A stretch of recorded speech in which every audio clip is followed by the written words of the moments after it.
Manchester United eyeing up shock deal for Borussia Dortmund forward Karim Adeyemi. Mount and Hojlund back in time for the game against Crystal Palace on Saturday.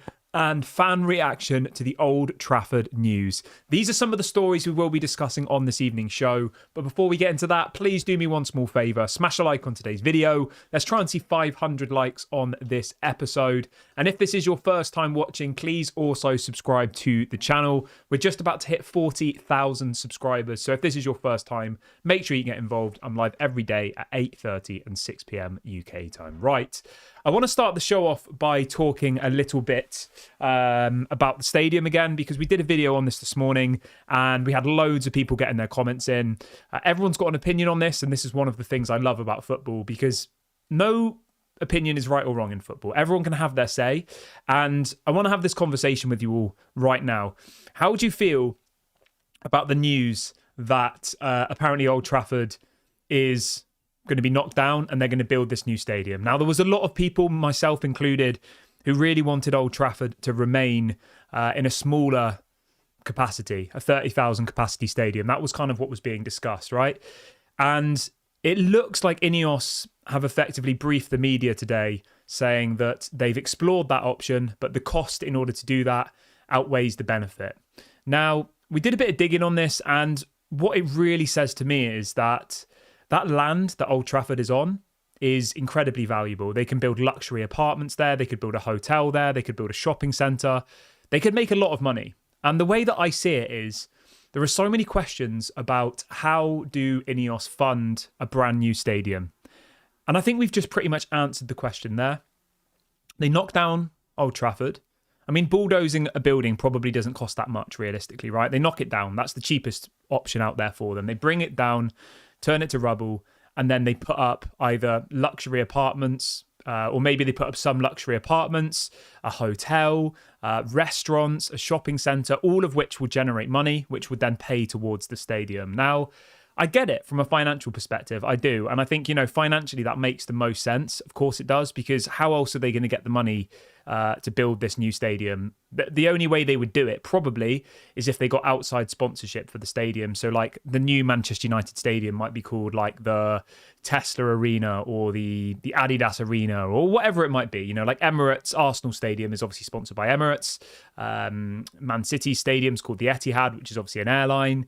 Newcastle Stadium was called the Sports Direct Arena for a bit. You get the point I'm making here. So the new stadium would effectively be a branded stadium that would have, I don't know, the Chevrolet logo on it or whatever it might be, which I don't really have a problem with, in all fairness, because, a new stadium has no sentimental value to us. It's a new building. It's just bricks. Whereas obviously Old Trafford has, memories. It has, amazing history and all the rest of it. So I understand why people didn't want, Old Trafford to be named something different. But I think a new stadium, no one would really care about.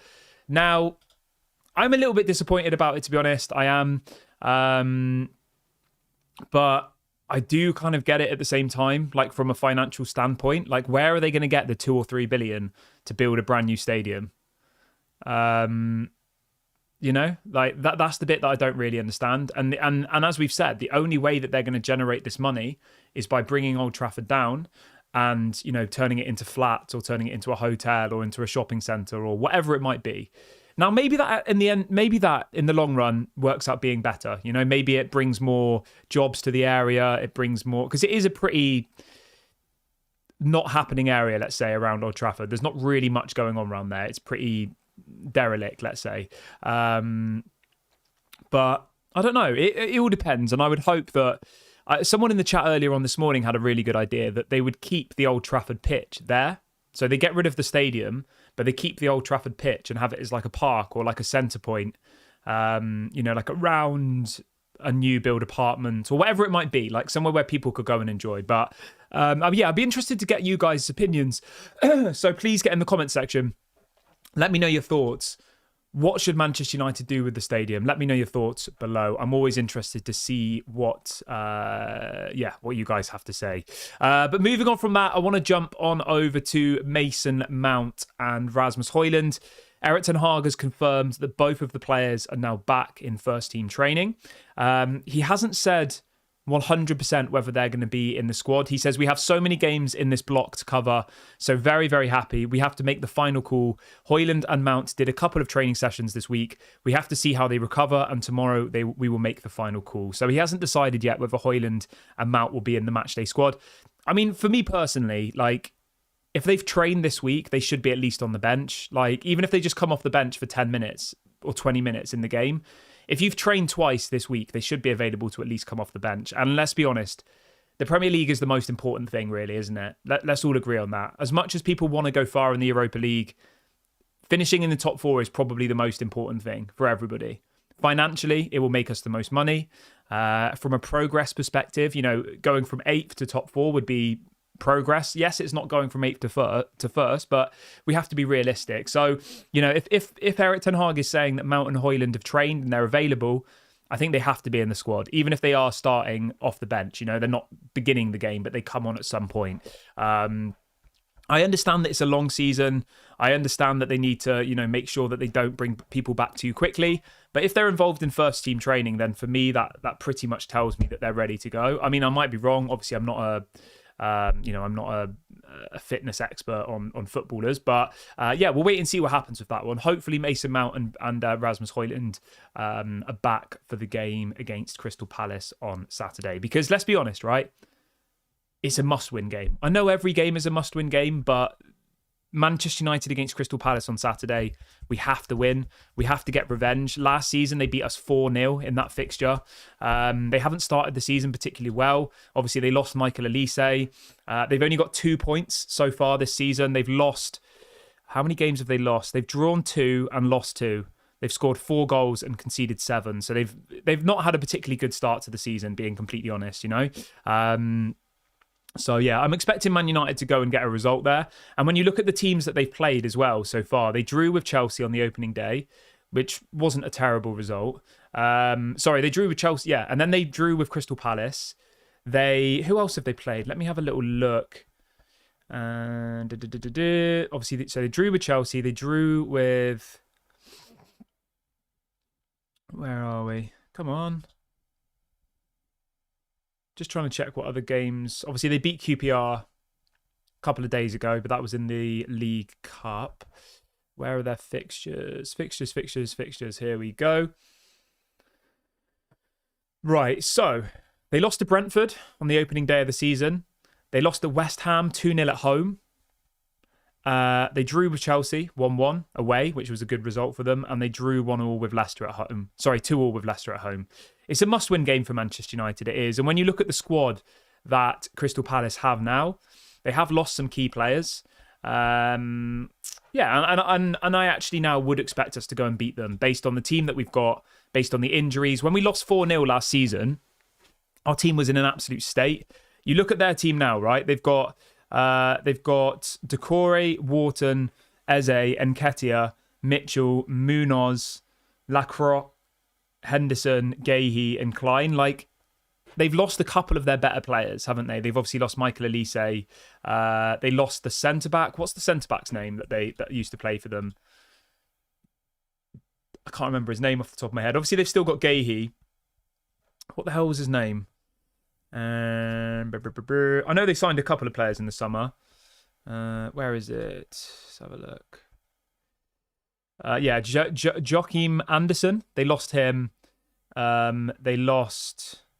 Yeah, I mean, the only players they signed was Nketiah, who's not really hit the ground running yet, and that Lacroix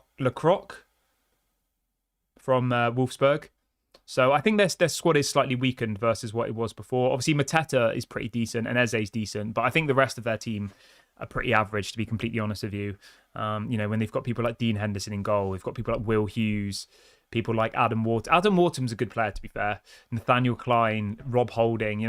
We should be beating Crystal Palace. I'm sorry. We should. Especially with a full-strength team off the back of just winning 3-0 and 7-0.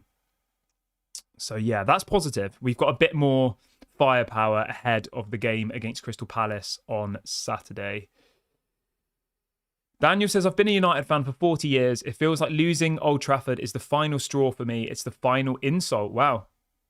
I know what you're saying. I completely agree with you. Like, it is, but I don't really see how they're going to fund the stadium otherwise, But I do agree. I 100% agree with you. And obviously, if they were to regenerate Old Trafford, it's like, where do they get the money to do that? And in the long run, the only answer they would have is to borrow the money, and that would then put us in even more debt than we are now. So I can see why knocking down Old Trafford, using the land to build other stuff on, and then building a new Old Trafford is their kind of proposed idea. I guess you could argue that they could build on the land that they're planning to build the new stadium on, and then use that money. So say that, obviously we've got this land next to Old Trafford, which is where they're supposedly going to build the new stadium. They could build loads of, luxury apartments and restaurants and hotels on that land, and then use the money they generate from doing that to then regenerate Old Trafford. Does that make sense? Like, they could do that. But obviously the great thing with this is, right, they can build the stadium whilst Old Trafford remains at full capacity, so they wouldn't actually lose any money. So I think that's why they would do it. And then as soon as the new stadium's built, obviously they then move over to the new stadium and then destroy Old Trafford. Do you see what I mean? Like, it does make sense. I know it's not what people want, but yeah, it does make sense. Keanu says, hi there, I've just subscribed. Thank you very much for subscribing. If this is your first time watching, anybody watching today, please do make sure you subscribe. It doesn't cost any money. It's completely free. We're on the road to 40,000 subscribers. So yeah, make sure you go and subscribe. Everyone is welcome. In relation to Chido Obi Martin, somebody's just asked in the chat. So the situation with Chido Obi Martin is quite complicated. Now, if a player leaves a club as a free agent under the age of 18, then the club that they're signing for, so in this case Manchester United, have to pay a compensation fee to the club they've come from, which is Arsenal. Now, the reason for this compensation, it's for the time, the money that the other club have spent on that player developing them. That's why. Okay? So at the moment, Manchester United are having to go through the Premier League to agree a compensation package for Chido Obi Martin.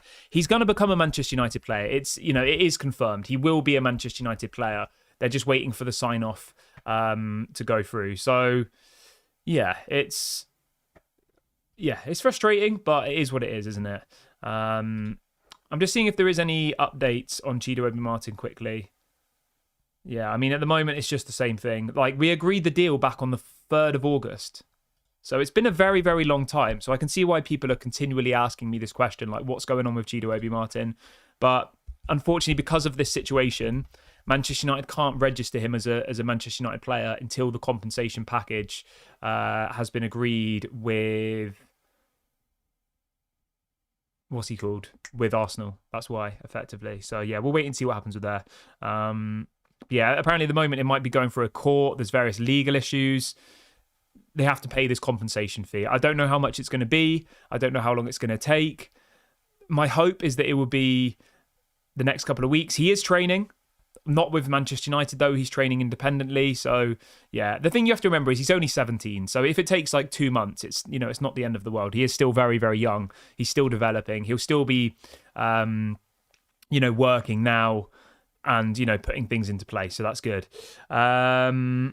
Everyone who's just joined the video, if you could do me a small favour and smash a like, that'd be really, really appreciated. I've set a likes target of 500 for today's video. So if you can all go and like the video now, we'll get very, very close to hitting that likes target by the time I end, which would be absolutely lovely. But let's move on from that and let's jump over to Karim Adeyemi. Now, this story is being reported by multiple different people this evening. And the headline is this. It's on the BBC. It's on, where else is it on? Manchester Evening News, etc., etc., etc.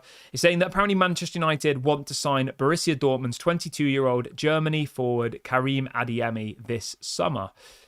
I do like Adeyemi. I think he's decent. 22 years of age. Obviously plays his football for Borussia Dortmund over in the Bundesliga at the moment. Now, the interesting thing with Karim Adeyemi, which I think is probably the reason why United are looking at him, is one, his age profile, which is 22, and two, the most important thing is his versatility. He can operate as a left winger, a right winger, and as a centre forward. So he can operate across all three of the front positions. He's had a pretty good start so far across all competitions. He's played 5 times in all competitions and he's got 2 goals and 2 assists. So what's that? 4 goals and assists in 5 games. So nearly averaging a goal or an assist every single match so far this season for Borussia Dortmund, which I think is, you can't really complain about that. If you look at his stats last season, they weren't the best, to be honest with you. He only got 7 goal contributions in 34 matches. So what's that? 7, 18, 25. It's about a goal contribution every 5 games, which is a little bit underwhelming, to be honest. 7 goals and assists in 34 games in a lesser league. Like, that's not amazing, to be honest. But as I said, he does play in lots of different positions. But it does seem from his stats that he mainly gets his most assists and goals when playing as a left winger. So, yeah, I mean, what would that mean, though? Like, I mean, you've already got Rashford. You've already got Garnacho. Ahmad's on the right. Maybe he's going to be a right winger alongside Ahmad and they get rid of Anthony. I don't know. Like, I don't think Rashford's going anywhere. I don't think Garnacho's going anywhere. Whether you want that to happen or not is kind of a whole nother conversation. But the only forward player who I can imagine, like, leaving next summer would probably be Anthony, realistically. I can't see any of the others going, But yeah, the only kind of problem I have with Karim Adeyemi is, one, that he plays for Dortmund, and the reason that's a problem is Dortmund always seem to mug us off for transfers. Obviously, we paid 70 million was it for Jadon Sancho, and the other small thing is his injury record. It's not terrible, but it's not the best. So since 2021, Karim Adeyemi has missed around 15 games per season for Borussia Dortmund, which I don't think is that much of a worry. 15 games a season. Like, if you compare that with, say, Marcus Rashford missed 1 game last season, 11 games the season before, and 17 the season before that. So it's not terrible, I don't think. If you compared that with, say, someone like, I don't know, let's look at, say, Mohamed Salah as an example, just to kind of give you a comparison. Salah missed 12 games last season. Like, yeah. I mean, Salah, yeah. Do you see what I mean? So I don't think 15 games is awful to be missing in one season. I mean, you'd ideally want it to be none, but I don't think it's enough to be saying that he's injury prone. It's not like a Luke Shaw who misses 50% of your games every single season for 10 years. But yeah, I would be open to seeing Karim Adeyemi at Manchester United. I think, if we could get him for a reasonable price, I think it would be a good deal to do. But that's probably the biggest thing, isn't it? It's how much will Dortmund want? We know that Dortmund are probably going to ask for 70, 80 million? Yeah, which I think probably would put a lot of people off, because he has still got 3 years left on his contract. That's the other key detail that I forgot to mention. He's got 3 years left on his deal. So it's not like we can go and get him as a free agent, or it's not like he's, about to leave and we can get him as a free. He's got 3 years left, so Borussia Dortmund effectively are in the driving seat. Whatever price they say, I mean, we don't have to accept it, but yeah, that's effectively the situation there. But I'm going to wrap the video up here, guys. Thank you very much for watching. Please make sure to get in the comment section and let me know what you want to do with Old Trafford. Thank you very much for watching. I will be back tomorrow at 8:30. Have a great day, everybody. Speak to you all later. Bye for now.